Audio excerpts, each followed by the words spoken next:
Démontrons que dans un circuit RLC série, toute la puissance moyenne est consommée dans la résistance par Fs joule. Qu'est-ce qu'il faut faire? Je pose la formule générale de la puissance moyenne, E fois I fois cosinus de phi. Et je cherche la puissance moyenne pour chaque circuit de façon simple. Lorsque j'ai affaire avec le conducteur ohmique. Vu l'importance de cette vidéo, elle est destinée à tous les candidats évoluant dans les classes de terminale sciences mathématiques et sciences expérimentales. Alors, même si vous ne faites pas cette classe, vous n'êtes pas arrivé ou bien vous avez fini déjà, sachez que vous avez des amis parmi vous, voilà, qui ont besoin de la voir. Alors partagez pour eux. Merci. Assalamu alaikum wa rahmatullahi ta'ala wa barakatuh. Bienvenue dans cette petite séquence vidéo au cours de laquelle nous allons répondre à une question susceptible d'être envoyée au bac en physique, niveau théorique ou partie théorique, terminale bien sûr.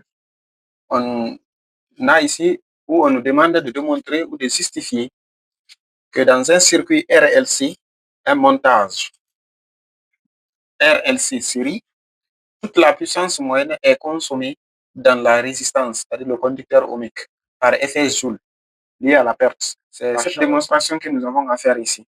Maintenant, pour répondre à cette question, qu'est-ce qu'il faut faire? Vous savez, quand on parle de montage en série de ces trois conducteurs-là, plutôt de ces trois circuits, pour former un seul, ça veut dire que vous avez, de façon simplifiée, le conducteur ohmique de résistance R, une bobine d'inductance L et un condensateur de capacité C.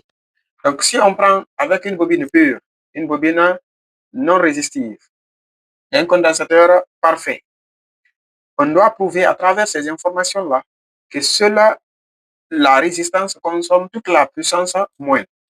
Donc, nous allons évoluer en déterminant la puissance moyenne pour chaque circuit et voir ce que ça va donner.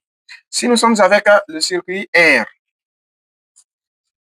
d'abord, on a la puissance moyenne qui est donnée à travers la relation U fois I fois cosinus de phi. Cos de phi, on appelle ça facteur de qualité. Pour ceux qui ont déjà suivi les anciennes vidéos ou les vidéos précédentes liées à l'électricité, bien sûr. Bien, maintenant, avec le circuit R, avec le conducteur ohmique, pour le conducteur ohmique, nous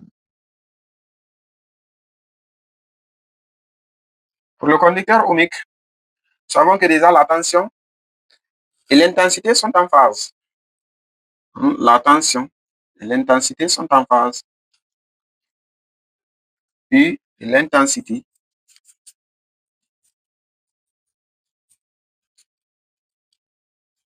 sont en phase.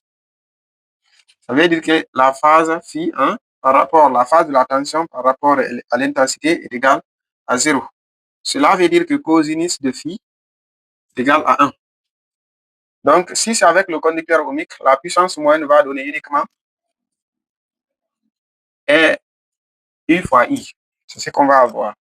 Mais d'après la loi d'Ohm, nous connaissons que la tension est égale à R fois I. Donc, si on remplace ça ici, nous allons trouver que la puissance moyenne est égale à R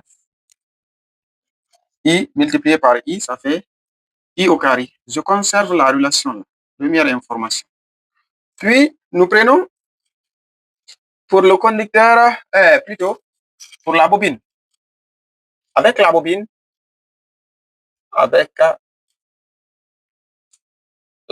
pure,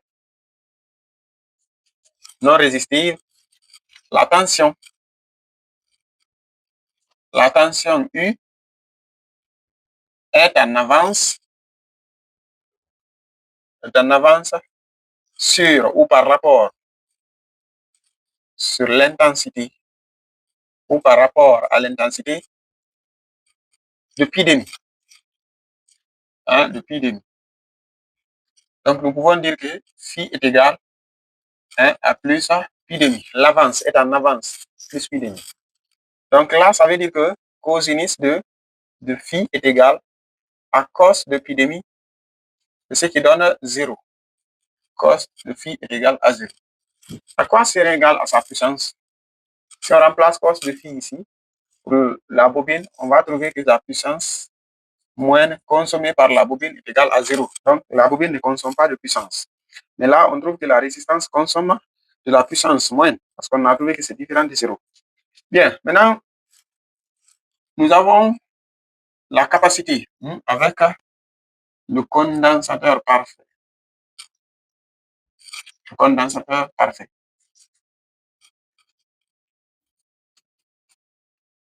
Là, la tension U pour le condensateur parfait, la tension U est en retard. De pi demi sur l'intensité. Donc, nous avons phi qui est égal à moins pi demi. Ce qui nous donne cos de phi qui va également donner encore 0. Ça veut dire qu'avec le condensateur parfait, cos de phi qu'on remplace dans la formule générale, ça donne encore 0. Cela montre que également le condensateur parfait ne consomme pas de puissance moyenne. Maintenant, si on combine les trois circuits, alors, qu'est-ce qu'on aura? Avec le circuit RLC série, quelle est la puissance moyenne consommée par ce circuit? C'est bien sûr prévisible, mais nous allons poser la relation de la puissance moyenne. La tension fois l'intensité fois le facteur de qualité. Or, la tension, c'est l'impédance fois l'intensité. Et le facteur de qualité, cos de phi, est égal à la résistance sur l'impédance, Z. Remplaçons les deux relations-là dans la puissance moyenne. Nous aurons la puissance moyenne égale à Z fois I multiplié par cos de phi qui donne R sur Z. Z et Z vont se simplifier. Sans oublier qu'on a I ici, multiplié par celui-ci, ça fait I au carré. On a U qui donne Z fois I, c'est ce qui est là, fois le I qui est ici, donc c'est ce qui nous donne I au carré. Cos de phi, c'est R sur Z, R sur Z. On simplifie Z et Z et on trouve R fois I au carré. Donc là, nous avons la puissance moyenne qui est égale à R fois I au carré. Voilà. Là, ça correspond à la puissance moyenne lorsqu'il s'agit du circuit RLC. Avec le conducteur ohmique, nous avons trouvé que la puissance moyenne consommée par le conducteur ohmique ou par la résistance sous l'effet Joule, c'est R fois I au carré.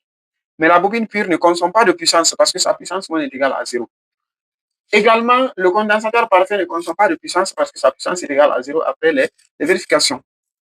Également, le circuit RLC, lui, il consomme une puissance, mais qui correspond à la puissance moyenne du conducteur ohmique. Dans ce cas, vu que la bobine pure, le condensateur parfait, les deux, là, leurs puissances sont nulles, et que la puissance du circuit RLC et du conducteur ohmique, les deux puissances-là sont identiques, alors cela montre que seul dans ce circuit-là, seul le conducteur ohmique ou la résistance consomme de la puissance moyenne, mais par effet Joule.